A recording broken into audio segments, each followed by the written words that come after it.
This is East Asia Tonight. Good evening, I'm Ateli Edwards. Tonight's top stories. Major scam center raids across Southeast Asia. In Cambodia, police arrest dozens of South Korean and Chinese nationals, seizing computers and phones. In Myanmar, a crackdown sends hundreds fleeing into Thailand. Chinese leaders set to fast-track self-reliance in science and tech amid a changing world, while also moving to strengthen the economy and boost consumption at the conclusion of a four-day meeting to chart the nation's next five-year economic plan. Now, the U.S. eyes new tech curbs on China, targeting goods from laptops to jet engines, as top American trade officials head to Malaysia ahead of a possible Trump-Xi meeting next week. And in business news, U.S. sanctions on Russian energy firms raise fears of ripple effects for China's oil sector. Global supply worries send crude prices jumping more than 3%. And Japan's new Prime Minister, Sanae Takaichi, starts strong, soaring approval ratings and a bold stimulus on the way to revive growth, tackle inflation, and boost national security.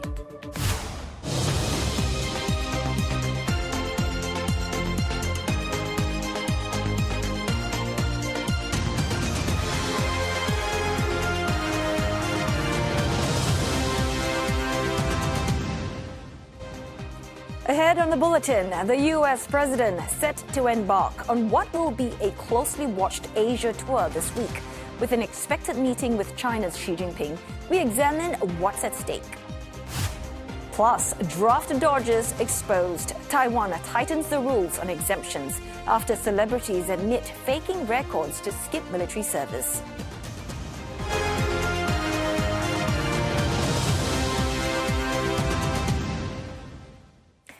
Cambodian authorities have arrested 57 South Koreans and 29 Chinese nationals over their alleged involvement in transnational scam operations. Local police yesterday raided a building on the outskirts of Phnom Penh in an operation witnessed by a visiting group of South Korean lawmakers.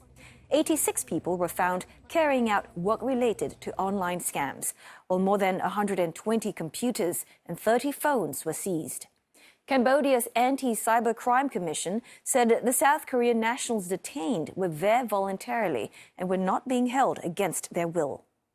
Seoul's involvement in the crackdown follows the death of a South Korean citizen who was reportedly lured to work in a Cambodian scam center. Last Saturday, Phnom Penh repatriated some 64 South Koreans who were detained for alleged links to the centers. Seoul estimates that around 1,000 of its citizens are among the 200,000 people involved in scam operations in Cambodia. More than 600 people have fled one of Myanmar's scam centers, crossing into Thailand after a military raid on the compound. The site, known as KK Park in Myanmar's Myawaddy township, has been linked to online fraud operations targeting victims worldwide. It is one of the areas where Myanmar's military have been conducting crackdown operations since earlier this year. CNA's senior correspondent Leong Wai-kit with this report. The raids are the Myanmar Army's latest ongoing efforts to crack down on scam centers in the country. Now, if you recall, there was a joint crackdown among Myanmar, China and Thailand around January this year. And since then, the Myanmar Army has kept up this momentum, publishing daily figures of illegal immigrants entering the country to work in scam centers. The latest figure since end January this year stands at some 9,500. A large number of whom have been deported to their home countries.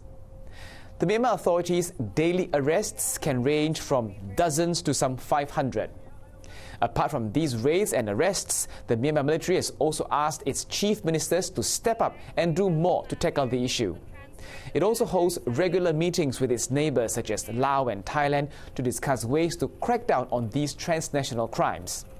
While combating scam operations is in Myanmar's interest, many experts also point out that this would help the Myanmar army maintain good ties with China. Just a few years ago, a group of powerful ethnic armies launched surprise coordinated attacks against the Myanmar military that was dubbed Operation 1027 as it happened on October 27. Now, back then, the group of ethnic armies said one of their aims was to get rid of scam centers in Myanmar.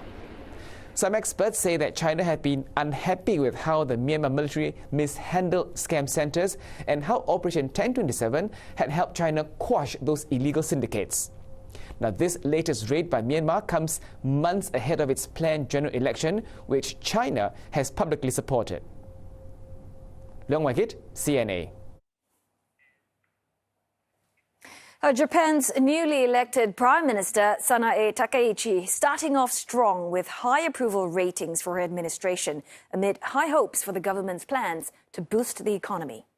According to a poll by Kyodo, approval ratings for Ms. Takaichi's cabinet stood at 64.4% earlier this week. Now that's higher than the initial ratings of her predecessors, Shigeru Ishiba and Fumio Kishida. Meantime, another media poll by Yomiuri showed a 71% approval rating, largely due to a rise in support from the younger voters.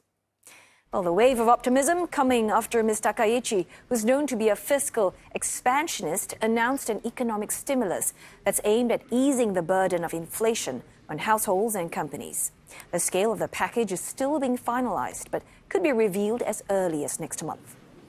More needs to be done, though. Despite the recent backing from Japan Innovation Party, Takaichi's ruling coalition is still shy of a majority by 2 seats in the lower house. This means Ms. Takaichi will need support from outside her coalition to pass major legislation. Ms. Takaichi's government also aims to achieve a target of spending 2% of GDP on defense 2 years ahead of schedule. Tokyo's previous target was set for the fiscal year of 2027 to 2028. But according to local media, the new leader wants it achieved in the current fiscal year, which runs to the end of March 2026. Reports say Ms. Takaichi will also pledge to revise 3 key defense and security policy documents by the end of next year. The move comes amid pressure from the U.S. as Washington seeks to counter China's rising military power. Mr. Trump has asked Japan to spend more, despite the country's recent push for a more muscular defense policy and in a shift away from its traditionally pacifist stance. The American leader has also pushed other allies to boost their defense spending, including the EU and NATO members.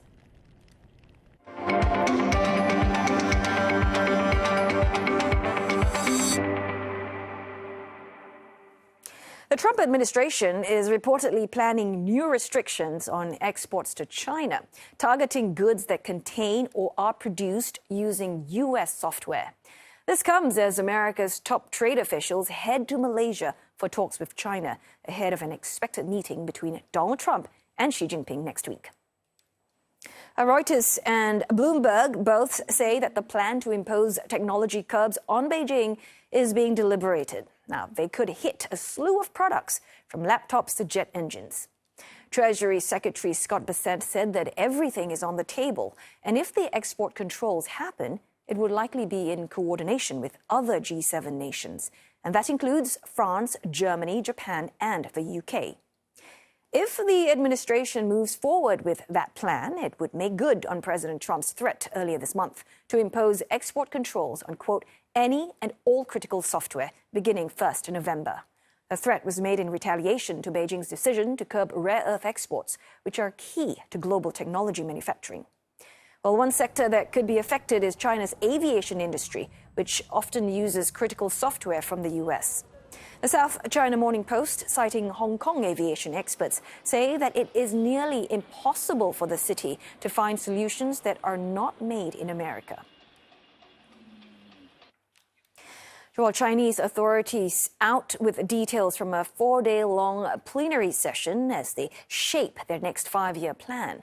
Well, they say they will make efforts to support the economy, from promoting high-quality development of the property market to a greatly boosting consumption. And they say they will build a modern industrial system, part of efforts to achieve self-reliance in technology by the end of this decade. For more insights, we are joined by CNA's Deborah Wong, live from Shenzhen. Well, Deborah, what are the key takeaways from the communiqué? So the readout at first acknowledged that China really remains in a phase of development where strategic opportunities exist alongside challenges. So, this line already gives us a sense as to where it's headed to, the kind of guiding principles that's going to be taking the country over the next 5 years. And we are seeing a similar game plan. We are seeing a continuity of past policies that emphasize on modernization, but this time we're seeing a greater emphasis and greater urgency on self-reliance. Now, for instance, we're looking at points such as building a modernized industrial system to reinforce the economy. We're also looking at substantial rise in a level of self-reliance and strength with regards to science and technology, as well as boosting momentum for high-quality development. So all these points, were in the previous 5-year plan, and we have seen China made hefty investments, great strides to try to uplift industries, to transform, to remain competitive. And it is quite necessary with the current geopolitical headwinds that we're seeing. In fact, another point that China is hoping to drive on is also emphasizing a high standard of opening up its economy, making sure that it enjoys mutual benefits in trade partnerships. And it really does align with China's aggressive pursuit for deeper trade ties with more diverse economies. And, China knows that its reliance on, for instance, the U.S. In the past on advanced chips does put it at a disadvantage, like what we've seen in the ongoing trade talks. So we're seeing very hefty investments spilling into science and technology to really try to help its own tech companies level up on R&D. Now, aside from, the game plan, we're also seeing party discipline in focus. The plenary session does emphasize that to govern the country, the party must first be governed well. And we have seen some confirmations here, that China is replacing 11 members of its central committee, the highest personnel turnover since 2017. Now, veteran Chinese General Zhang Shenmin was promoted to the second-ranked vice chair of the Central Military Commission. He is replacing He Weidong, who was expelled alongside 8 other officials last Friday. Since President Xi came to power, he really has led an anti-corruption charge. Observers are here saying that, it's not just a strategy to clean up the house, but it really looks like a strategy to also consolidate power. Back to you. Hey, thanks so very much for that update. CNA's Deborah Wong live from Shenzhen. Well, we are going to go for a short break now, but coming up next on East Asia tonight, semiconductor maker Nexperia warns Japanese auto parts makers that it may no longer be able to guarantee supply. Plus, Japan's new Prime Minister vows to ease the burden on households hit by rising costs. We'll speak to an expert on what spending reforms and policy changes could be on the way.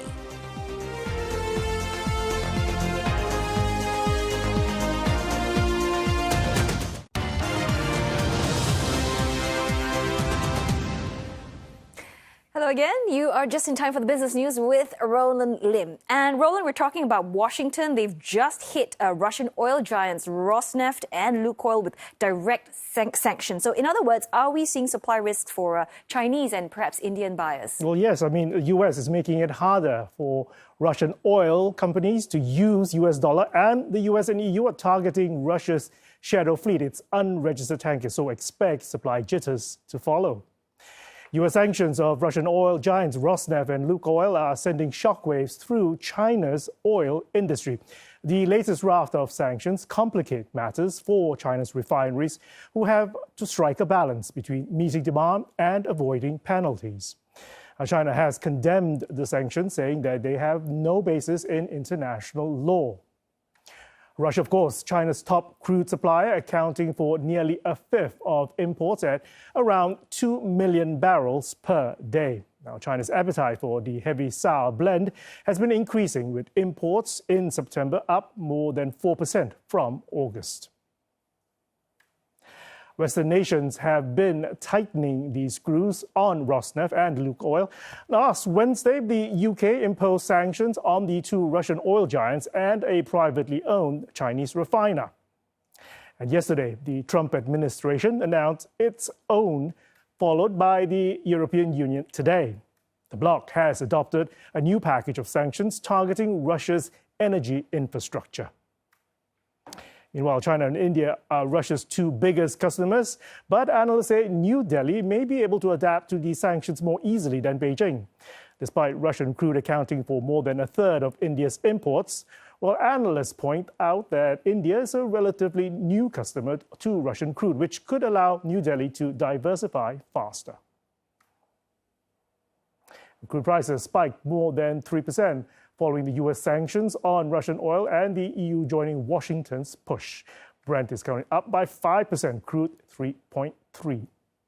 The spike has also helped President Trump's claims that India agreed to cut its purchases of the commodity from Russia as part of a U.S. trade deal.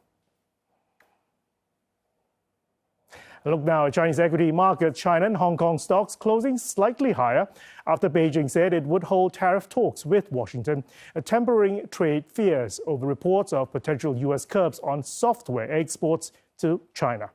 Investors also awaiting a policy readout as China concludes a key 4-day meeting, which will set the tone for the country's economy over the next half a decade. Shanghai Composite closing out the day 0.22%. Second Bourse also up by the same margin. Hang Seng Index in Hong Kong up 0.7%.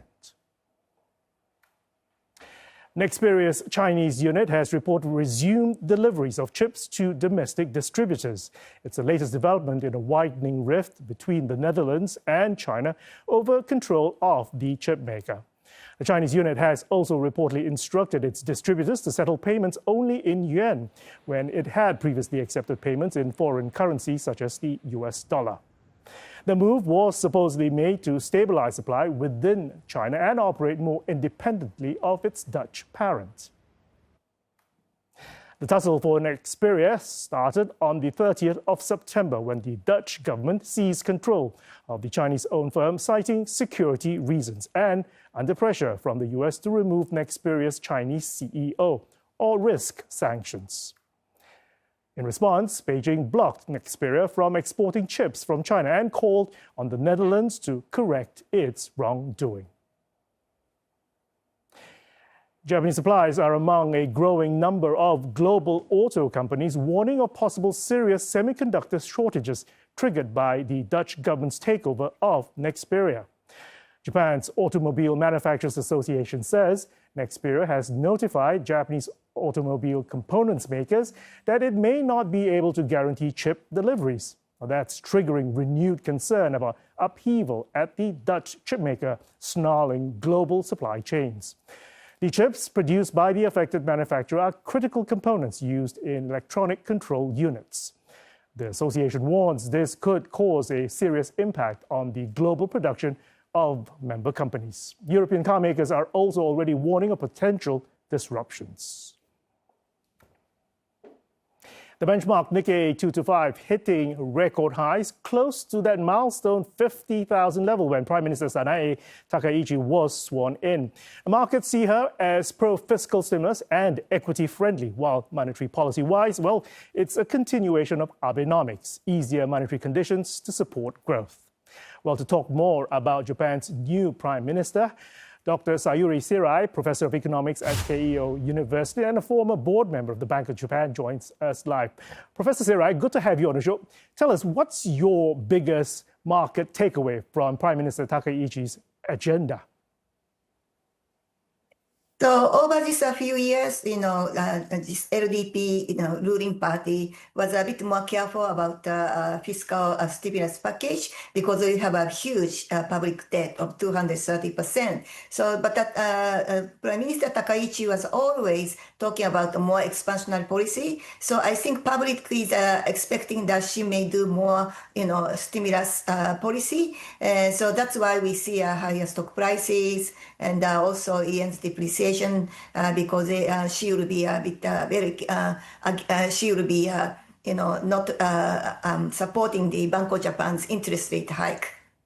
Okay, the reports say that Prime Minister Takaichi wants to spend 2% of total economy on defense by the end of next financial year, which is 2 years earlier than planned. What does this mean for Japan's balancing of its budget, and how much government debt will need to be issued over the next year or so?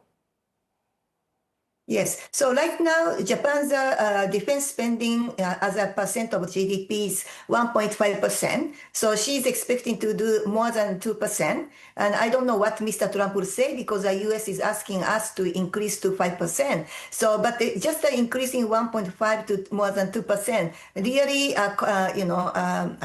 require a lot of spending for us. And she's also promising a lot of, subsidy to the deficit, making a hospital, nursery cares, gasoline tax abolishment, and many, many things. So as a total, she's expected to spend a lot of money. And so, that will have an impact on the Japanese government debt. So, I think we have to really see to what extent she can do what she promised. Okay, devil's in the details. Mentioning President Trump earlier, he's going to be meeting Prime Minister Takaichi next week. Should investors expect any concrete deals, or is this just all for headlines? I mean, what would count as a real breakthrough for the markets here? Yeah, so nobody is know what Mr. Trump will say. So, but repeatedly, U.S. government is saying that Japan have to spend more money for defense. And so, if we have to increase to 5%, like U.S. is asking Europe to do it, that is very, very difficult for us. So, because we have a very sluggish economy, and she have to spend more money for the public. So, I think she may be a bit worried what Mr. Trump will say, and also Mr. Trump may demand us to invest a bit more. We have a U.S.-Japan trade agreement, and we are supposed to invest $550 billion in a lot of money to U.S. and we don't really know what Mr. Trump will ask us more. So there are a lot of uncertainty. This U.S.-Japan trade deal where it gets preferential treatment, I mean, U.S. demand currently seems to be wobbling. How exposed are Japanese exporters' earnings to the American market right now? Yeah. So, the Japan got a lower tariff rate, the maximum maximum 15%. That's lower than many Asian countries. So in that sense, I think Japan got a favored tariff rate. But still, many Japanese manufacturers, they are suffering. And, some of them are not able to export a lot. So, it's affecting their profit. So I think, the Japanese government hopefully to have a lower tariff. But I think more important thing is how much money actually we have to spend for investing in U.S. Because the U.S. government is not really saying that this money can be used for the Japanese companies investing in U.S. They said they will decide which project that Japan will finance. So it's up to the U.S. government. So it's not really, fair treatment. So we have to really see what Mr. Trump is going to tell us. Professor Sira, you were a former board member of the BOJ. Bank Governor Kazuo Ueda has hinted that he might raise interest rates again if Japanese companies can handle the impact of the U.S. tariffs by investing more, as well as paying higher wages. What signs or economic data would you want to see if another rate hike is on the cards? So economy is very weak and domestic demand is so weak. To be honest, BOJ is not in a position to raise interest rate. But why they try to raise interest rate? The only reason is that we have an extremely cheap Japanese yen. It's a super, undervalued Japanese yen.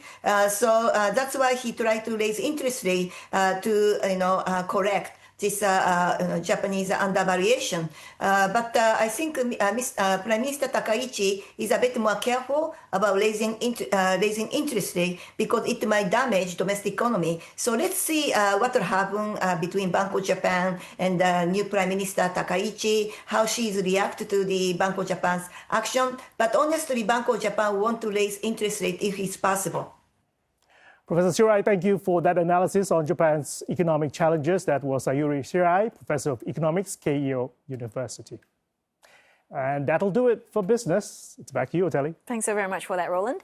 Well, we are going to go for another break now, but coming up on East Asia tonight, U.S. President Donald Trump set for a multi-country trip to Asia this week. with a key meeting expected with his Chinese counterpart, Xi Jinping. Those talks could have major implications, not just for the two countries, but for the global economy. And I will be speaking with James Crabtree from the European Council on Foreign Relations for more insights in just a moment.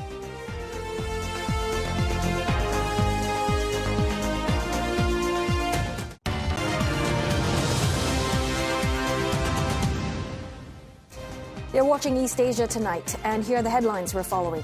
Major scam center raids across Southeast Asia. In Cambodia, police arrest dozens of South Korean and Chinese nationals, seizing their computers and phones. And in Myanmar, a crackdown sends hundreds fleeing into Thailand. China says it will strive for rapid economic development at the end of a 4-day meeting as officials approve the country's next 5-year development plan. Beijing's also aiming to boost strategic capabilities to defend national sovereignty as it looks to accelerate self-reliance in science and technology. And the U.S. eyes new tech curbs on China, targeting goods from laptops to jet engines, as top American trade officials head to Malaysia ahead of a possible Trump-Xi meeting next week. Malaysian Prime Minister Anwar Ibrahim has downplayed concerns that the upcoming ASEAN summit and related meetings will be overshadowed by the presence of world leaders. U.S. President Donald Trump and Chinese Premier Li Qiang are attending amid escalating trade tensions between their countries.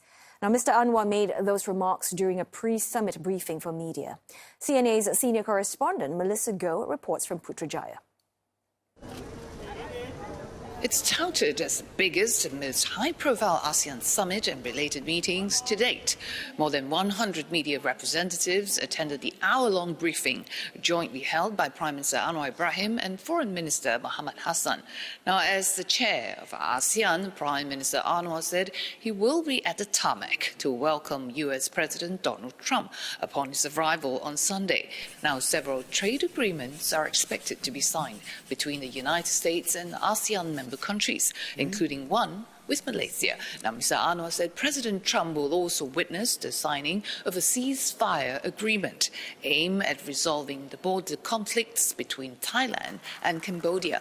Now, in addition, Malaysia, Mr. Anwar said, is ready to facilitate trade talks between the United States and China without jeopardizing ASEAN's own agenda. Why should we say overshadow? If there is some sort of progress or achievement in terms of negotiation between China and United States, I'd be very happy. And I think Malaysians should be proud because it would be of immense assistance and help to us as a trading nation to see these two countries being friends. Now, while he commended President Trump for his peace initiative in Gaza, Mr. Anwar said more needs to be done to ensure justice and statehood for the Palestinian people. President Donald Trump is certainly aware of our position. The fact that we commend him for the initiative taken on at least the temporary reprieve in Gaza. We will continue to urge him to ensure that there is peace, the durable peace and justice, and also place importance to the legitimate aspirations of the Palestinians. Now, for that reason, the government, he added, will allow planned rallies against President Trump's visit, provided that all the regulations are observed.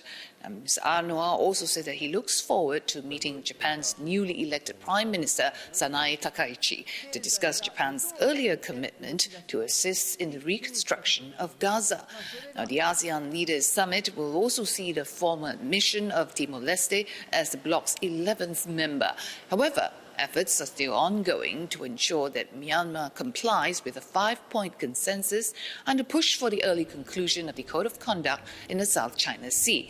Now, Malaysian Foreign Minister Mohammed Hassan, meanwhile, reaffirmed that although ASEAN cannot prevent Myanmar's junta government from holding its national elections, the bloc will continue to adhere to the 5-point consensus. Until such time that they have in compliance of all the 5-point consensus, I think it's quite difficult for us to invite the head of government to be in ASEAN meeting. We wait and see until they have this election, then there are 3 stages of election, and we will see how.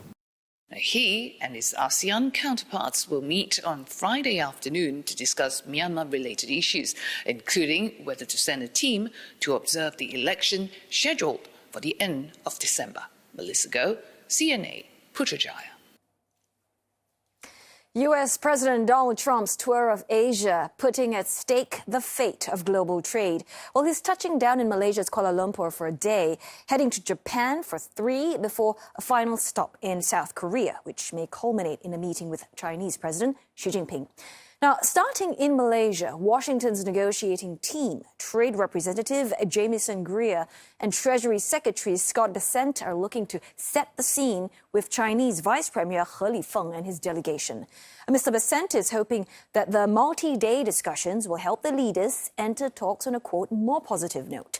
Now, likely key items on the agenda: retaliatory tariffs and export control measures. A 100% U.S. tariff on Chinese goods set to take effect on the 1st of November in response to Beijing's curbs on rare earth shipments. Also to be discussed, the absence of Chinese buyers for U.S. soybeans and China's purchases of Russian oil. Now, Mr. Trump's expected schedule in Malaysia will mostly be focused on regional matters.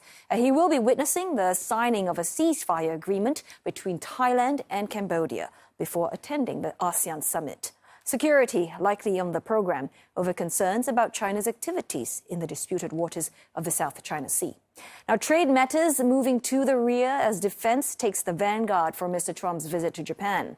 Prime Minister Sanae Takaichi facing a major test of her diplomatic skills just days after her election into office. Now, she needs to prove Japan's willingness to strengthen its defense capabilities following Mr. Trump's long-held qualms about the unequal burdens America is carrying compared to its allies. And trade, of course, returning to the front ranks when the U.S. leader heads to South Korea for the APEC forum.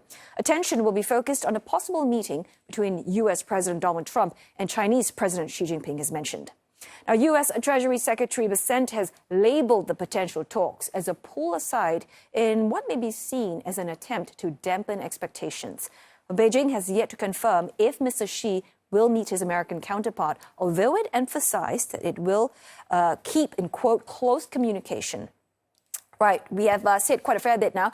For more insights, we are joined by James Crabtree, Distinguished Visiting Fellow at the European Council on Foreign Relations. Well, thanks, James, for joining us this evening. Let's just start with the big one. All eyes on Trump and Xi.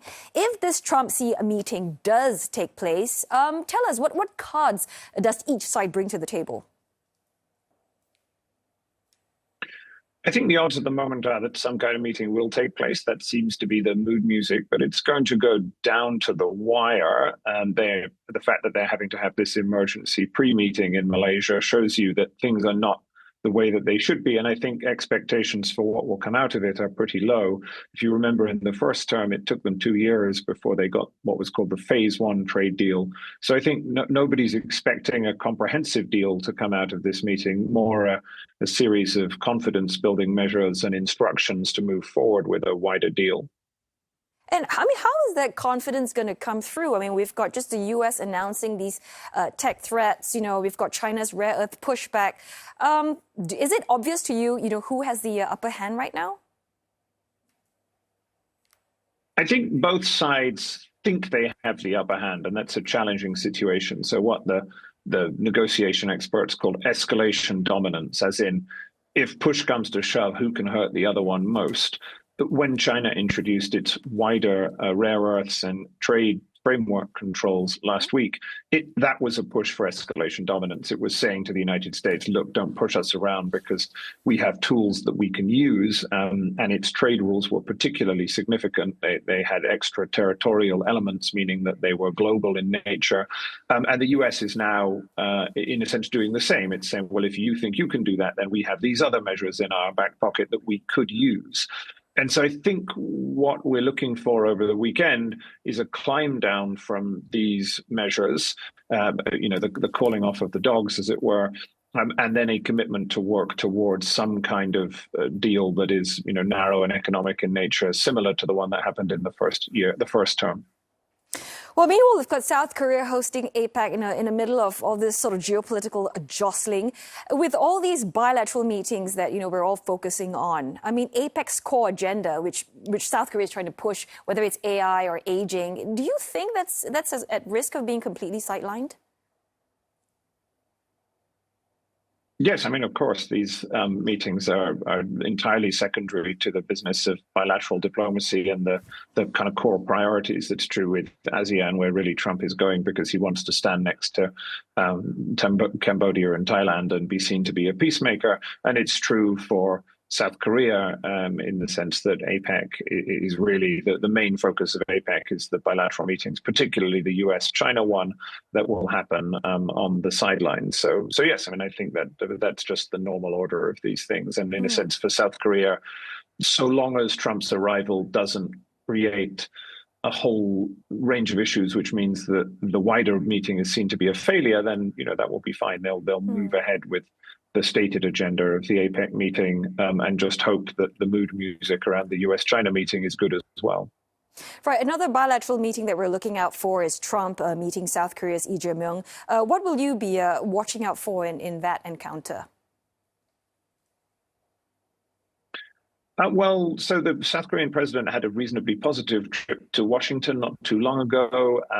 And so I think as the host, you're not expecting anything particularly dramatic. I mean, the main drama there is the potential at some point in Trump's second term for him to meet again with the North Korean leader. North Korea just announced that it wanted some attention by firing off an intercontinental ballistic missile just in advance of this. People are not expecting there to be a Trump-Kim Jong-un meeting at this visit, but I think at some point in the future, the diplomacy between Trump and North Korea is seen as unfinished business. And therefore, I think it is quite likely that Trump will want to have another meeting at some point with the North Korean leader. And therefore, that will be what people are watching for, really. Not so much whether, South Korea can slightly improve the terms of its trade deal or get some positive reassurance on defense. It will be about inter-Korean diplomacy. And also all eyes on Japan's new Prime Minister, Takaichi, and how she's approaching her relations with President Trump, especially given Tokyo's own strategic calculations. How do you see that happening with its regional rivalry? I think it comes at a timely moment. In a sense, it allows for a bit of a reset. I mean, you just saw quite a positive meeting in Washington between the Australian Prime Minister and Trump after a rocky period. And Japan has also had a rocky period with the US, partly because of the tariffs, partly because of US demands that Japan should be spending more on defense. And so this is an opportunity for Japan, in a sense, to reset, to send some positive signals on defense and to try and be helpful to the US in areas where it has challenges, for instance, offering to buy soybeans, which is a domestic political priority for the Americans, given the Chinese have stopped buying soybeans. So it will be complicated. These meetings can go badly, and so I think there'll be a lot of nervous people in Tokyo. But it does present an opportunity for a center-right, hawkish leader who should be, on the same page as Mr. Trump to start again and to have a more positive meeting than some of the previous ones. Okay, so James, let's just zoom out now to the bigger picture beyond the bilateral meetings and the headlines. In your view, what's the most important thing President Trump can achieve on this Asia tour? Well, I mean, overwhelmingly, the most important thing is the bilateral relationship with China. So the big question is, I mean, the worst thing that could happen would be in a sense, neither for there to be a meeting between Xi and Trump, but for there to be some kind of breakdown in communication that preceded that then led to some more saber rattling. So that I think is the worst case scenario. The best case scenario is a kind of, as I said, a climb down. And ultimately, what matters in the region is the relationship between the US and China. And at the moment, that is very unstable. It's unstable because Trump's Asia policy is messy and poorly coordinated, but also because China is feeling stronger than it did before and is not willing to be pushed around, as you've seen with its recent measures. And so you have quite an unstable situation with unstable communication between both sides. And so I think it's quite a high stakes moment for this most important bilateral relationship. Also good to have you on our bulletin as always. James Crabtree, Distinguished Visiting Fellow at the European Council on Foreign Relations. Thanks for that. Now, ahead of that visit by President Trump, Seoul has halted tours in parts of the demilitarized zone that separates the two Koreas until early November. South Korea's Unification Ministry had already been operating a scaled-down tour of the joint security area for so-called policy customers. The JSA, also known as Panmunjom, is the only place where soldiers from the two Koreas face each other on a regular basis. It was closed to the public in 2023, following a U.S. soldier's unauthorized crossing into the north. Well, the latest suspension also coming days after the arrest of a North Korean soldier after he crossed the land border into the south. It's the first alleged defection in more than a year. Now, Mr. Trump is expected in South Korea next Wednesday for the APEC forum. There are reportedly discussions regarding a potential meeting between him and North Korea's Kim Jong-un. The two last met in 2019 for a surprise summit at Panmunjom, making Mr. Trump the first sitting U.S. president to enter North Korea. Breaks up next, but coming up on East Asia tonight, Taiwan vows to tighten conscription rules on exemptions after reports of draft dodging by celebrities.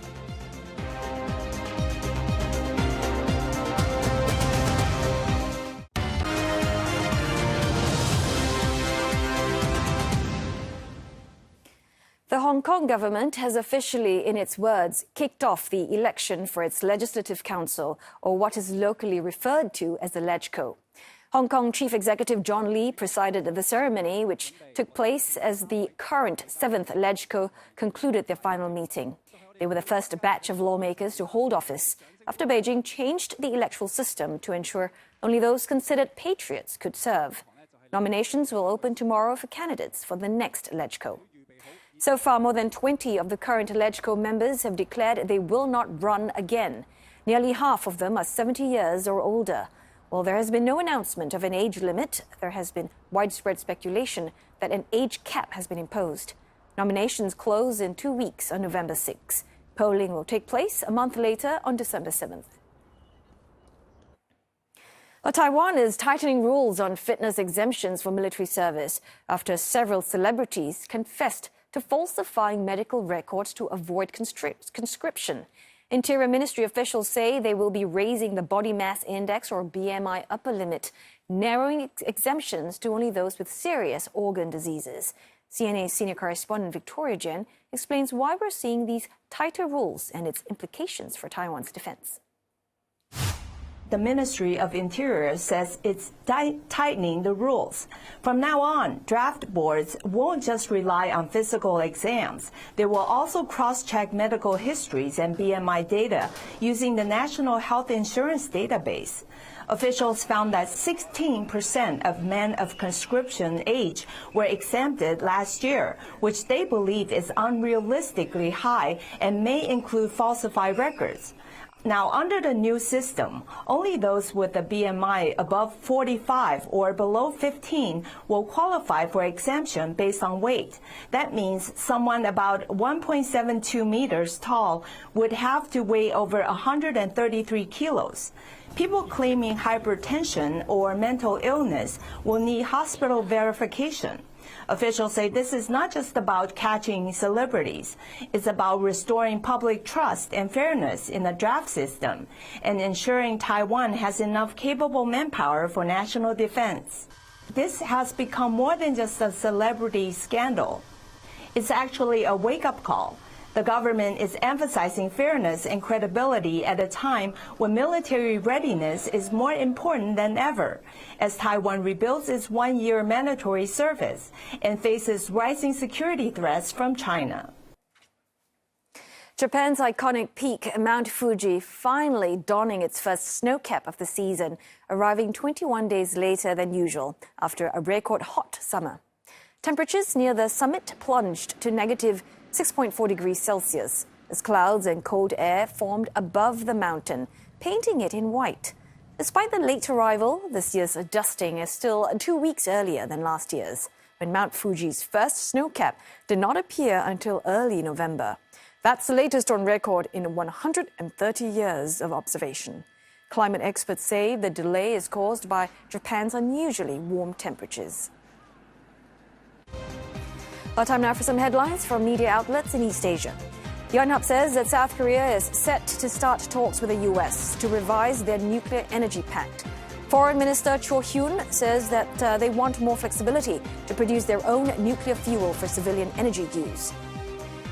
On the South China Morning Post, China's space agency says it could beat the U.S. to become the first country to find water on the moon.